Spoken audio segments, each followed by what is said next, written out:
Welcome to the Liberty Experts Podcast, where all your liberty questions are answered, discussed, and debated by experts. Now, here are your liberty experts, Tim Moen and David Birnbaum.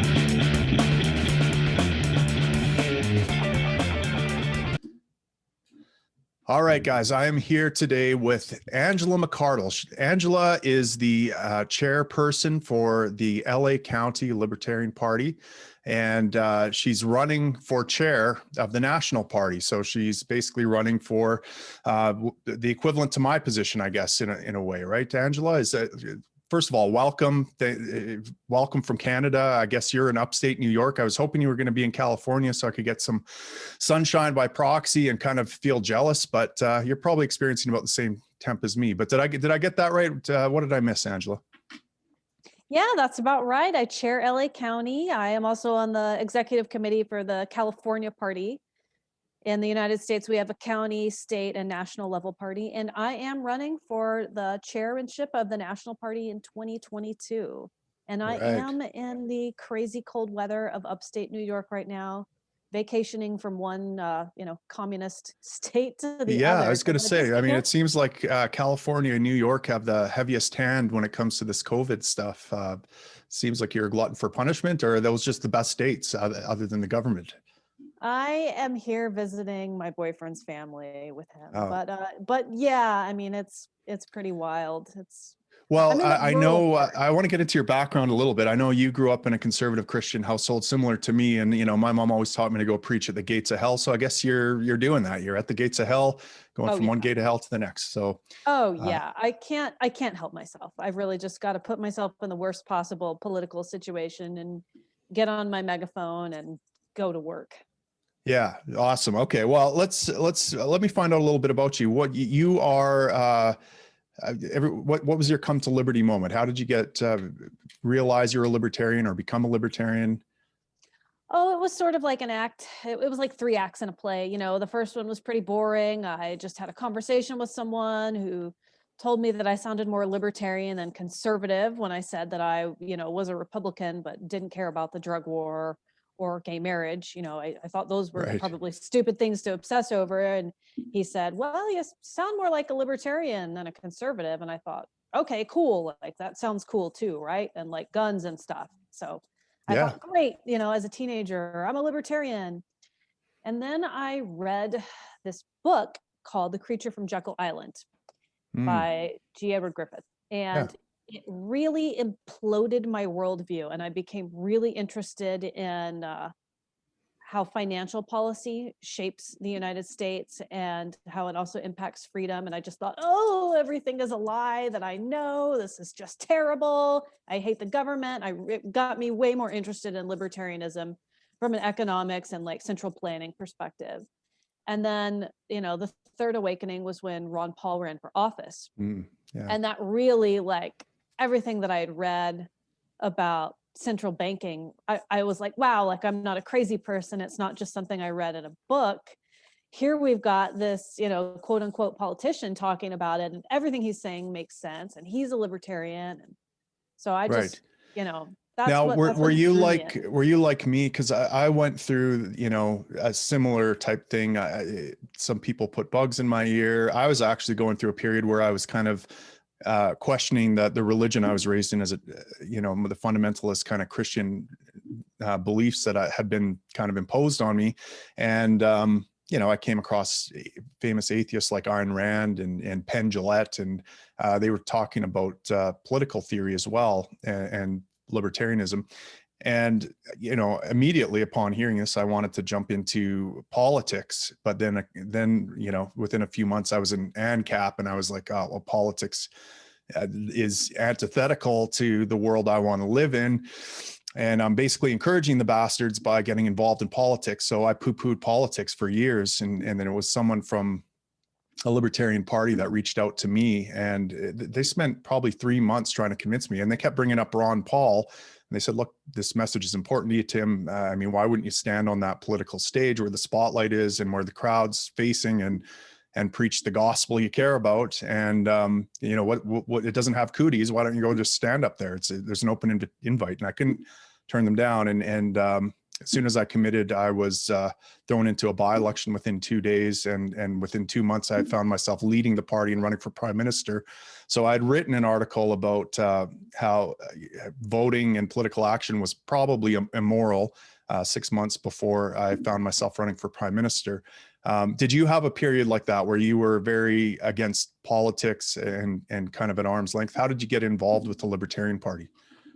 Oh yeah, I had a very similar experience. I mean, after seeing what happened with Ron Paul and, my views on central banking and how evil the whole institution is, politics, the financial sector that's tied to politics, I thought, sure, I'm a libertarian, but I'm never going to get involved in that stuff. That stuff is evil. It's the pathway to hell. You can't fix anything. It's not good. Just stay away. And I started going to libertarian meetups, which I like to do because you want to hang out with other like-minded people, and thought, well, I'm really more of an anarchist. I'm a libertarian, but I just don't do, official politics. But someone, our former state chair, Ted Brown, roped me into running for Congress in my district in a special election. So that means no one else is running. I was running to fill a vacancy. And the first time he asked me, I said no. And the second time he asked me, I was like, absolutely not. And then the third time I said, okay, fine. And wow, that sounds exactly like mine was basically a special election too, as a by-election. So we were the only election going on in Canada at the time. And so, I threw all sorts of memes at the wall. And the one that stuck was, I want gay married couples to protect their marijuana plants with guns. That went around the world, got me on Fox News, CNN, and the rest is just kind of catapulted me into the spotlight and into the leader position that so very interesting, very similar type of path. And so how long have you been involved with the Libertarian Party? In California since 2016. Okay. I was going to say, I think I spoke at the California Party back in 2015. So yeah, that's probably what, I don't know if you were there then. That was around the time when I think it was Austin Peterson, Gary Johnson, Mark Allen Feldman, and that crew was debating there on stage. So and so 2016, and you've run for Congress, and how long have you been chair of the county LP? I've been chair of the county LP now for, I believe, about 2.5 years. Okay. And how does it work there? Is there separate parties at the state and county levels? Are they separate organizations, or is it all kind of on one umbrella organization? You mean for the LP or for so you have the national level party, and then you have the state level parties. And within the states, you have county affiliates. So our membership as far as our government is concerned is one and the same. But our activism, our membership within the party is different. Voting and things like that within the party is different. It's all separated sort of at the county level. Right. Okay. Different states, by the way, organize themselves a little bit differently. So there are some states with less libertarians, and they'll go by region instead of county. Okay. But you in the US, you have party affiliation as well when you run for municipal elections. Is that right? Yes, but not always. It really depends. Okay. Oh, it depends. The answer is it depends. So there are some states that allow you to have party affiliation at the local level, and some states where obviously you campaign however you want, but they're not going to have a letter next to your name. Right. And I think I met, is it Hugh Hewitt? Yes, Jeff Hewitt. Yeah. And he was a municipal, was it a municipal level that he won as a libertarian, or? County level. County, right. So some people will say it's the same, a slight distinction. Yeah. Okay. Yeah, I remember trying to butter him up and get a job as a libertarian fire chief in his county. See if he could help me out with that. Right. So, I mean, that's very different than Canada. We do have separate libertarian provincial parties. We only have two provincial libertarian parties, BC and Ontario, and then we have the national party. But our municipal and city politicians don't generally declare any party affiliation at all. They're just completely independent. So that's a little bit different. Okay, so you decided to enter the race. Now you're running for the big show. You're running for chair of the US Libertarian Party. I moderated the debate a few years ago with Robin Kerner at the national convention. And I remember there was a guy on stage. There was Joshua Smith. I remember Nick Sarwark, and then there was this guy. I think his name was Matt Kuehl or something like that. And he stood on stage and said rent is theft, and got booed very loudly. I'm taking it you're not running as a rent is theft kind of candidate. You're a little bit different, but but it seems like I mean, that would be unheard of in Canada. I don't think we would ever attract that. Is the Libertarian Party in the US fairly big tent that way, or? Well, I would say that it's a problem within the party, that we've got a cultural issue. I don't necessarily know if I call that a big tent issue. Right. Yeah, I was going to say, it seemed, well, maybe to tell me a little bit about why you are my audience. I've heard you on Pete Quinones and Tom Woods. So I think I have a pretty good idea, but maybe explain to my audience up here in Canada what inspired you to run for chair of the party. Sure. So I'm sure that Canadians are familiar with all of the lockdown mandates that are being issued all across the globe, really, but especially here in North America, I think we probably encountered some similar challenges. I am running for national chair because of the national level party's absolute failure to rebuke the lockdowns. That has inspired me to run. In addition to that, sort of related to that, I'm running because I want to see our party put liberty at the forefront of our messaging again. And I want the Libertarian Party to become a more welcoming place for libertarians. All of those things are sort of related to the cultural problem that I think our party has, and that you sort of saw when you came down and moderated a very embarrassing debate between two libertarians and a communist. That was no good. So I'd like to see us not have that sort of nonsense in the future, and to care a little bit more about liberty and foster a culture that really embraces it and cares about it deeply. Yeah, absolutely. There has been a lot of mixed messaging from libertarians, it seems, on these lockdowns. I got into it with a guy. I think he's from the US. I don't know if he's part of the LP, Matt Zwolinski. I think he's a bleeding heart libertarian. And, he said he tweeted out, lots of libertarians believe that lockdowns are immoral restrictions of liberty, check, and unnecessary because COVID has a relatively low fatality rate, check. Question, how high would the fatality rate have to be before some form of lockdown was permissible? 5%, 10%, is there any number? I said, well, they're moral even at 100% fatality rate. Now you answer the question. Lots of libertarians, in air quotes, believe that lockdowns are moral restrictions of liberty and necessary because COVID has a relatively high fatality rate.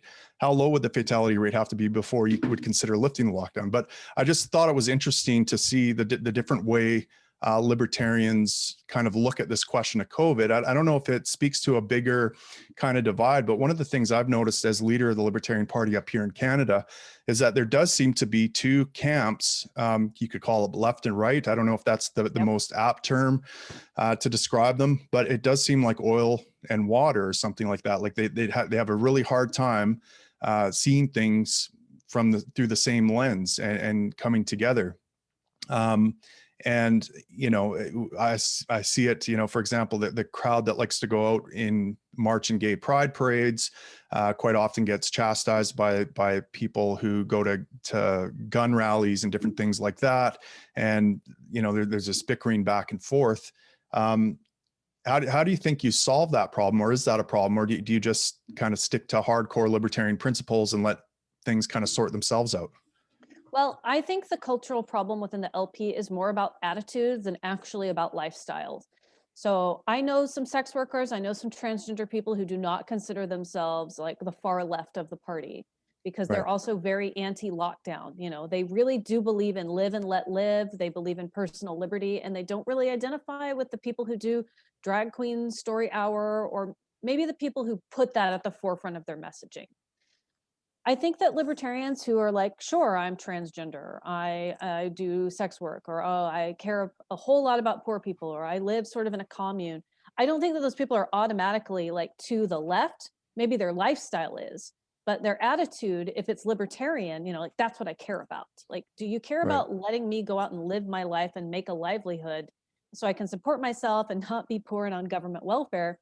when there's this pandemic, or lockdown happening. And if they say like, yeah, I want you to be able to do that, cool, we're on the same team.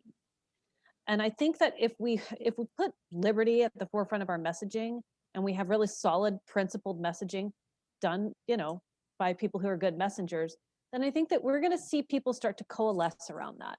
And the people who don't care about that, whether they're Republican light, Democrat soft, whatever you want to call them, they're going to either start to understand it and get it, or they're going to fall away a little bit.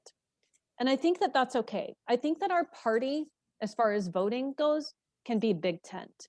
But when I think about leadership and the people who are in charge of messaging, I think we need to curate our leaders and our messengers a little bit more carefully, and that will help to shape the party. Part of that also, though, I think, is not having people who are divisive and fighting and talking about kicking people out, because then you do see warring factions within the party. So I'm not going to pander to people's like special interests within the party. sure. If you want me to put like drag queen rights at the top of the party, I'm not going to do it. I'm also not going to talk about exalting fundamentalist quiver full of 12 children on your homestead. They don't need to be at the top either. Like, Right. freedom should be at the top. Fighting against the lockdowns, do whatever you want in your personal life, but stop trying to make our party about like what you do in your private life. That's not how it works. Yeah. Well, I have been very attentive to what goes on south of the border, because as leader, I want to know what works, and I'm never quite sure exactly what works, right? And when I first became leader, we ran a fairly a platform that I wasn't necessarily a big fan of, but I had a lot of advisors come out of the woodworks as soon as I took leadership that were very cocksure that we have to have a very pragmatic, incrementalist approach here to messaging. And so we had like a 15% flat tax and things that, and the way I justified it in my mind is, well, what could we reasonably accomplish in 4 years of government? And okay, that was kind of how I justified it in my mind, but that was weak sauce. And, I realized that now. And as soon as I said, no, look, I can't do this anymore, I have to stick to just hardcore libertarianism and abandon this stuff. Those guys kind of left in a huff. But I notice that, that there's always kind of this temptation to want to please people. And I think I saw it a little bit in the LP this past year with Joe and Spike's campaign and Party Central. Some of the messaging coming out was a little soft, and they kind of adopted some of the language of the left, anti-racism, and they seemed to be very intent on attracting votes or support from BLM. It didn't seem to pan out all that well. What are your thoughts about messaging going forward with the Libertarian Party? Well, I think that we need to message first and foremost to the people who are most likely to vote for us. Right. And I think that I'm not sure why this is such a controversial concept. I don't have any problem with saying that Black people's lives matter. Obviously, they do. But let's look at the context of when it was said, specifically to the United States Libertarian Party. You've got a former chair who has been antagonistic towards people who consider themselves right libertarian or just who reject identity politics for almost 6 years. And then right on the heels of that, you have a presidential candidate tweeting out stuff that some people in the party are very sensitive to and don't like because they think that it's id poll pandering and they think that it's Marxist terminology. Do I think Jo Jorgensen's a Marxist? Of course not. She's like a really good libertarian.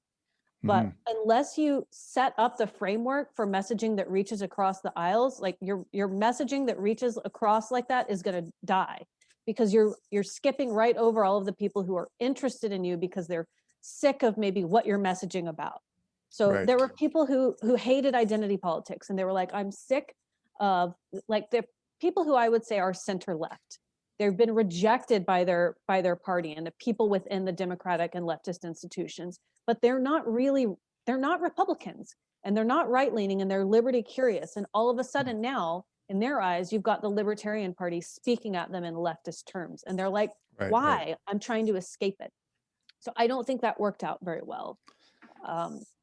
I got so much I could say about it.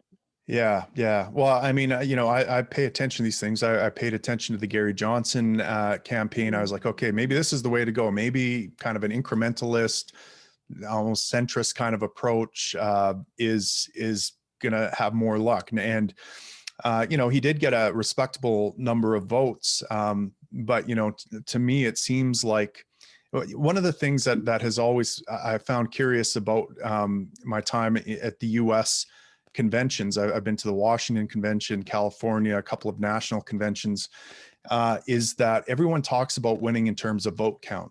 How many votes can we get? How like what's our strategy to get more votes?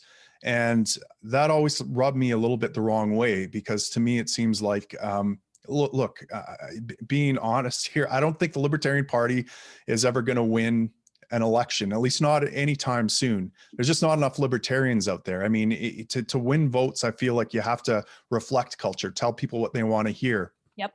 amplify the zeitgeist, if you will. But the zeitgeist isn't libertarian at all right now. And Not that at has all. to change before libertarians are going to get any votes. And by the way, if the zeitgeist changes to libertarian, guess what? All the mainstream parties are going to adopt our policies anyways. And that's a win as well. So to me, it seems like the most important thing we can do is try to shift culture by converting people to libertarianism, by persuading them and getting them to, and pandering for votes, watering down the message and pandering to special interests seems like antithetical. It seems like if you're focused on getting votes, your message, the libertarian message, gets lost, and you're shooting yourself in the foot. Does that resonate with you at all? Absolutely. I think one of the problems that we've had in the United States, especially, is that we have been reflecting the culture instead of creating the culture or being counterculture. There's a lot, that is what we are. We're the Libertarian Party. We're not the sort of Republican Party, sort of left-wing party. We're our own thing, and we shouldn't be embarrassed about it. I think we've been sort of embarrassed and trying to hide who we are because we think that'll get us more votes. But even if it gets us more votes, it's not going to get us a win, because pretending to be something you're not doesn't lead to success. It just doesn't. Yeah, like where were all those libertarian voters that voted for Gary Johnson this past election? They kind of disappeared. So They did. yeah, exactly. That I'm glad you see the same things I do, because I'm always questioning myself, because you get political operatives around you. They whisper in your ear, this is how you get votes. This is what you have to do. This is how, here's the script you should read off of. That happens very quickly as soon as you get in, win an election in terms of internally in the party. And, there's a lot of pressure coming at you from all sides. But I want to shift gears a little bit. You're a paralegal, is that right? Yes, Is it that's clear? correct. How do you, this is something that's personally interesting to me, because our party doesn't have enough money to allow me to lead full time. I can't quit my day job. So, I'm still out there on the front lines as a paramedic firefighter. What about you? You're a paralegal. How are you going to balance, or is LP chair a full-time position, paid position, or? It's not a paid full-time position. I anticipate that it will take up most of my time. Yeah. So this is a weird neurotic thing about me. Plenty of people have done it before. I believe all of our chairs in the recent past have worked pretty much full-time jobs while they've chaired the party. As someone who's worked in the legal profession for 11 plus years, I keep track of my time to the 10th of an hour. This is what I have to do. It's called billable hours. So I do this in my career. And this is going to sound insane, but I do this in my spare time as well. So every 6 minutes of my day is an important increment. So the average person, I feel like I can learn so much from you. I would be embarrassed if I did that. What did I do? I ate gummy bears for 6 minutes. I procrastinated on my iPhone for about 2 hours. Yeah. Okay. Sorry. I have a timekeeper on my cell phone. It keeps track of how much time I spend on every single app. If you do something like that, your time management skills will improve. You may be full of self-loathing for the first couple of days, but that's okay. Just work through that. And I generally have about 30 things on my daily to-do list, and I'm very meticulous. And if I don't get at least 20 of them, it's a failed day. But Right. that's how I keep track of time. Do I think I can pull it off? Yeah, doable. Yeah. Well, you're definitely more organized than me. You put me to shame here. But one of the other things I'm interested in is, I've definitely experienced some worries, let's say, with my professional life and my political life crossing over and saying things in the public realm that might offend people, where they might come after me privately. That's happened to me in the past. I once wrote an article about the expropriation that was happening in downtown in my city and how they were creating a monument to central planning that Stalin would be jealous of. And they tried to fire me because I also worked for the city. And things like that pop up all the time. What are the risks from your perspective? Are you worried about any of that kind of thing drifting over to your... I'm so out in the public. If you Google me, you immediately know what I am. I Right. still get calls from recruiters. I still get calls from attorneys. And I get a lot of people who say, I read about you, and actually, I'd like to say that there's some libertarian things I agree with you on. And I think I'm mostly a libertarian. So especially in litigation, Yeah. attorneys usually generally are going to lean a little bit more conservatively in at least half area of their lives. So it works out for me. I do some constitutional law too. I've been fighting against the lockdowns and lawsuits. So not too stressed Right. about it. Awesome. Yeah, it's. I guess it's a little different in the legal realm. I'm a terrible libertarian. I work for the government. I'm a firefighter, paramedic. It's my only option here in Canada. There's no private options. We don't have a Hugh Hewitt here that can privatize everything, unfortunately. So I'm kind of stuck where I'm at. And they're not always the most amenable to libertarian messaging, shall we say. Okay, let's talk about lockdowns a little bit. You are in California. What kind of, have you guys been under lockdown or restrictions at all there? I hear things, but what exactly is going on? Oh, it's pretty terrible. So Gavin Newsom is our state governor. He's one of the worst in the country. The worst are Cuomo, Whitmer. Whitmer is the governor of Michigan, and Newsom, who's California. So we've got curfews enacted by him. Almost none of the sheriffs are complying with them, by the way. The county level government isn't abiding by it. No in more California? No more than 3 families are allowed to gather in the same place at the same time. Most businesses are forced to operate at half or 25% capacity. All restaurants are closed unless they're defying the lockdown, which is great, and it is happening in some places. I could go on and on. I mean, we're under. And how long has that been? How long have you been under those restrictions?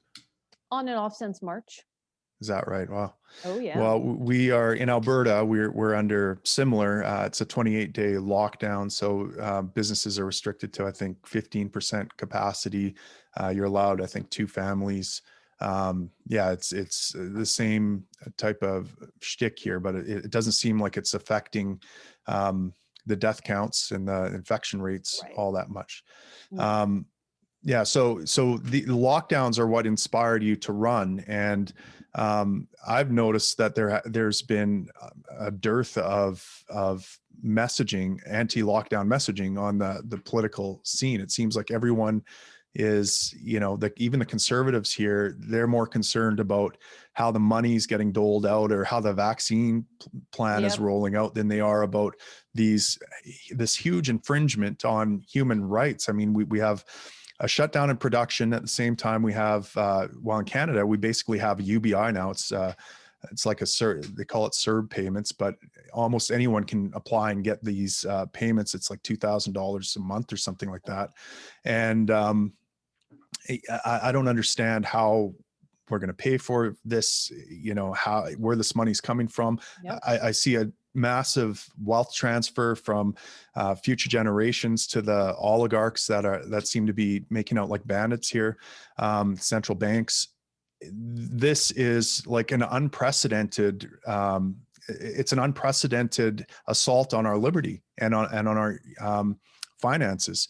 And no one seems to be talking about that? Why do you think mainstream parties are so scared to push back? I mean, surely there's got to be some people in the Republican Party or the Conservative Party here in Canada that that are willing to speak up. It I doesn't seem think to be the happening.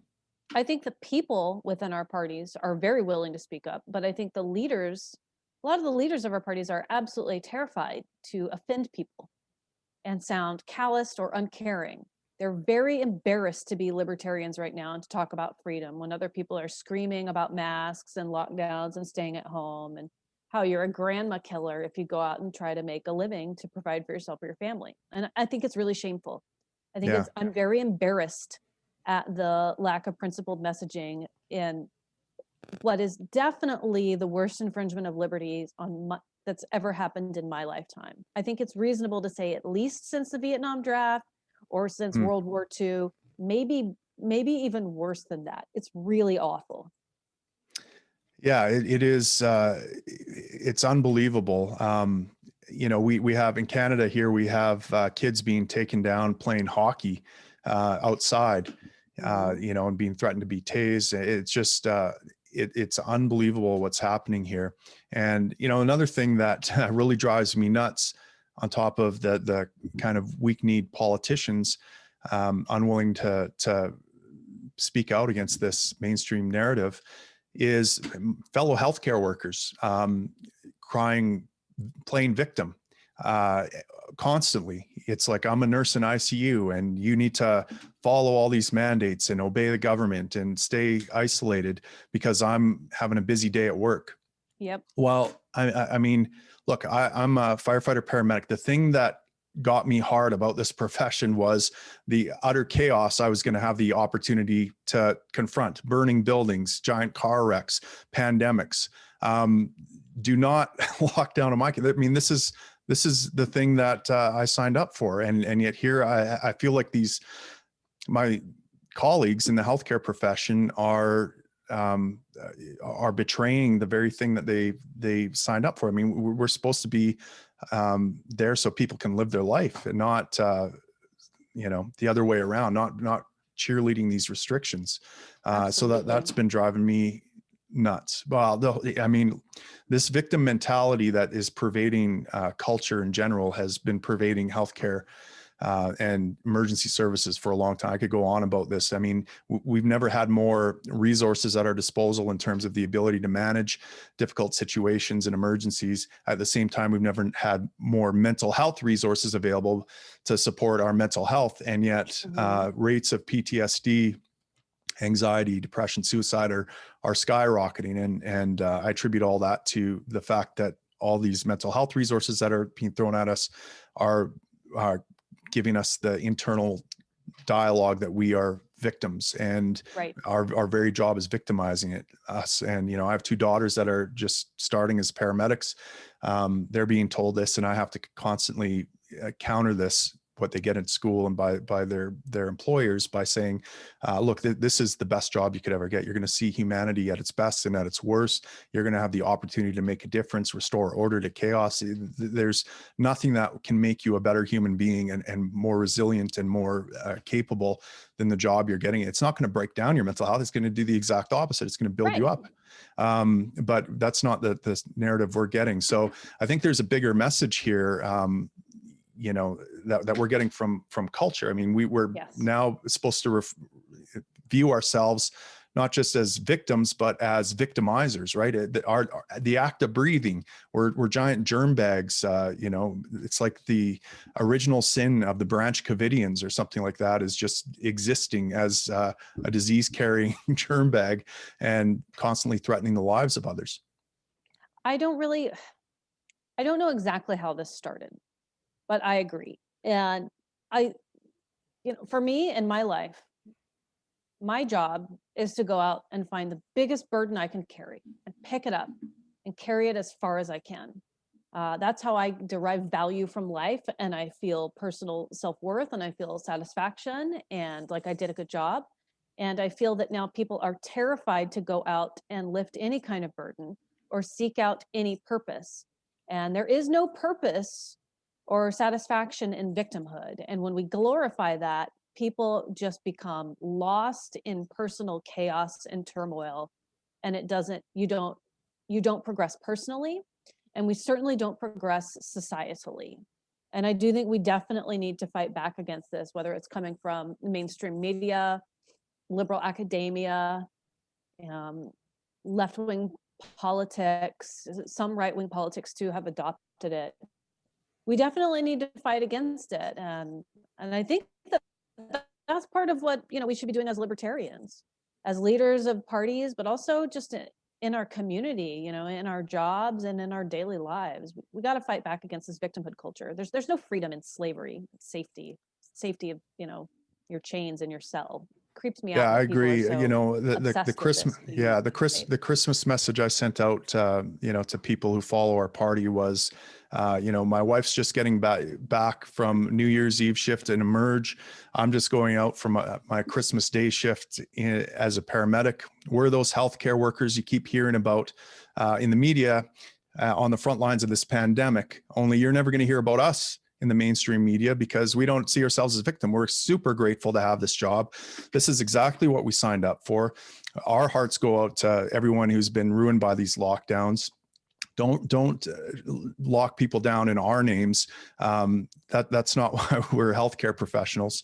And, we appreciate everyone that is keeping our lights on, that is bringing us food, the truckers, all these things, because I'm really concerned about this victim narrative. It's infusing every part of our culture. But okay, so you're running for USLP now. Correct me if I'm wrong. Didn't they just elect a US LP chair? Or how does that? 6 months ago, about. Yeah. Okay. And So how long are the announced terms? early, a lot earlier than usual, 2 years. Yeah. But what am I supposed to do while our national messaging is just failing? And our chairman, who I have nothing against personally, and I will say that he is leaps and bounds better than our previous chair, Nick Sarwark, who I will call out personally. But I just can't abide like how this is happening, how we're not speaking out against the lockdowns. And what I'm seeing also happen is that other people who are sort of interested in the party are saying, never mind. I thought this party was about freedom and liberty, and that you guys were, your messaging was going to help me achieve XYZ, and now it's not. So I feel that it's my duty to step in and say, please, I'm interested in all of those things that you care about. And I am very interested in liberty, and I don't care that that other people might find it offensive. I will speak out against it. So I'm going to run for chair of national in 2022. Please hang in there until then, and please help me work on improving the party. That's why I've announced early. I do think it's really important. Yeah, and I guess the difference here between Canada and the US is, as leader of the party up here, I'm kind of the public face of the party. I'm expected to run for prime minister and run for office. But I'm guessing that you, as the chair there, I mean, in between presidential candidates, you're kind of responsible for party messaging and the stuff that goes out. Is that right? That's correct. Messaging and staff. So the chair helps to populate committees. There are a lot of committees. Half of them are elected, by people on the board, and maybe the other half roughly are people who are appointed by the chair. The chair is technically a non-voting member, I believe, of almost every committee. So I would have a lot of control over what goes on the committees. Maybe control isn't a good word. Influence, a very strong influence. And the chair also has a lot of influence over who the staff is. He does a lot of the selection himself. So, that's the sort of stuff that I think is really important going into a presidential election year. So if I get elected chair 2022 to 2024, and our next elections are in 24, I would like to see us, get on track to have principled messaging there that will support a candidate who runs for president, and also so that candidate can feel empowered to really speak out about libertarianism and freedom against all of the, insane government spending and the, we're seeing welfare culture come to life. We've always had welfare, right? We've had welfare for a long time, over 100 years, we've seen it. But now we're seeing welfare culture with UBI and, I'm afraid to go to work, or I have this or that condition, so I'll just be on unemployment, I'll be on disability my whole life. I'll be on this, I'll be on that, you know, oh, there's coronavirus, so I need a check, I need a stimulus payment. Yeah. We need messaging that's going to speak out against that. Absolutely. And I think you're right that there's never been a more opportune time, I think, for a receptive audience to that hardcore, courageous messaging, right? Yes. And I've definitely been inspired by what the Mises Caucus is doing down there in the state. I kind of feel like the Mises Caucus has already taken over Canada, because I basically, I've been listening to Dave Smith and Tom Woods, and those guys make a lot of sense to me. That the strategy that they're putting forward, that resonates with me. That is something I can get behind. And we've been putting out some pretty hardcore anti-lockdown messaging up here, and talking about all the ways that the government is dropping the ball. Up in Canada, we also have healthcare prohibitions. As a paramedic, I'm not allowed to work for anyone but the government. The state is my client, not the patient. The patient actually gets in the way of me doing my job. My job is to generate paperwork for the state. And that patient is kind of an annoyance that gets in my way of me generating all the data fields I need to populate for the state. And so, our messaging is like, you need to take the chains off healthcare. I need to be able to go out there and provide healthcare to people. I have a household full of healthcare workers that are underemployed that could be doing a lot more, and multiply that by hundreds of thousands of healthcare workers. And you can see how, central banking makes us fragile. The lockdowns are atrocious. People who work in nursing homes need to ensure that there's some liability for the duty they have to protect people. There's all sorts of red tape, but, I'm unsure about this vaccine. I'm not a big fan of untested things. But it turns out that the Moderna vaccine was formulated 2 days after they had the genetic code for this virus, January 11th. And it was government obstacles that prevented phase 3 trials and people getting this thing, people that wanted it, from getting it. We could have known a lot of information right now.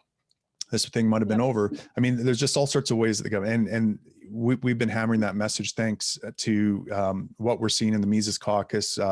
And we're really excited, to see the Mises Caucus get behind someone like you who's of the same mind. So good luck in your run, and hopefully, we see you soon. Hopefully we can maybe sneak across the border and attend a couple of your conventions and press the flesh, so to speak. And, without fear of, this killer virus that's out there. But thank you so much, Angela, for sharing with us what's going on down there. And we're all rooting for you up here. You're welcome. Thanks so much for having me on. Awesome.